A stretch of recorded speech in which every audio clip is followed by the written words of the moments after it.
Numbers 35.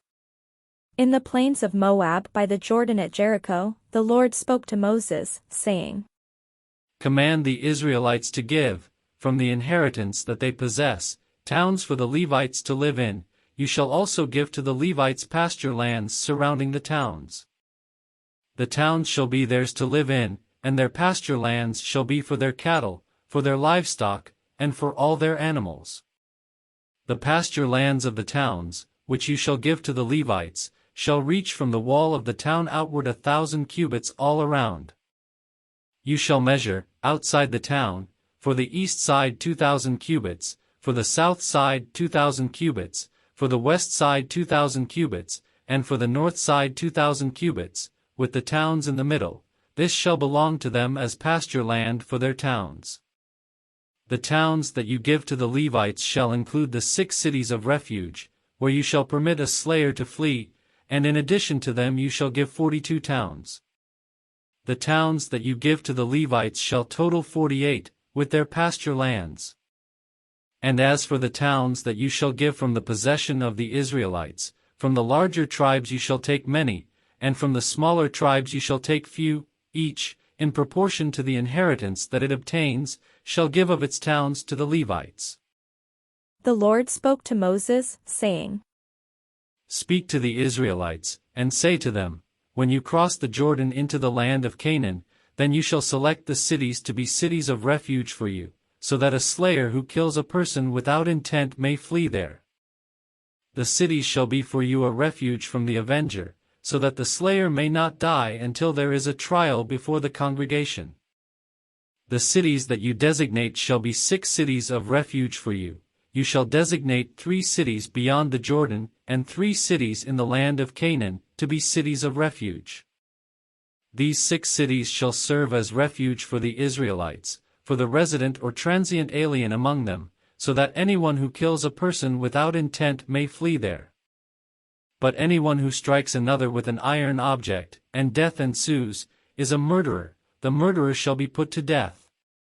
Or anyone who strikes another with a stone in hand that could cause death, and death ensues, is a murderer. The murderer shall be put to death.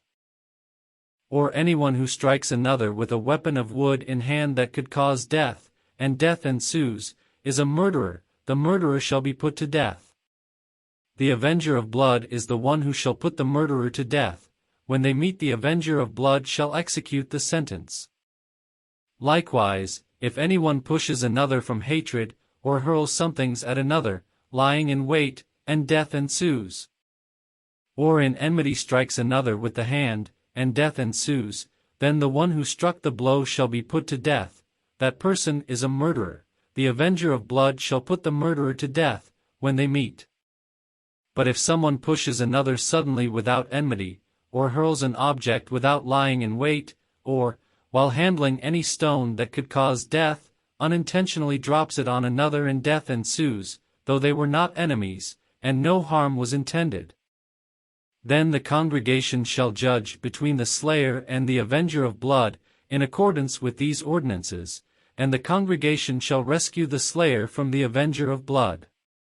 Then the congregation shall send the slayer back to the original city of refuge. The slayer shall live in it until the death of the high priest who was anointed with the holy oil. But if the slayer shall at any time go outside the bounds of the original city of refuge, and is found by the avenger of blood, outside the bounds of the city of refuge, and is killed by the avenger, no blood guilt shall be incurred. For the slayer must remain in the city of refuge until the death of the high priest, but after the death of the high priest the slayer may return home. These things shall be a statute and ordinance for you throughout your generations wherever you live.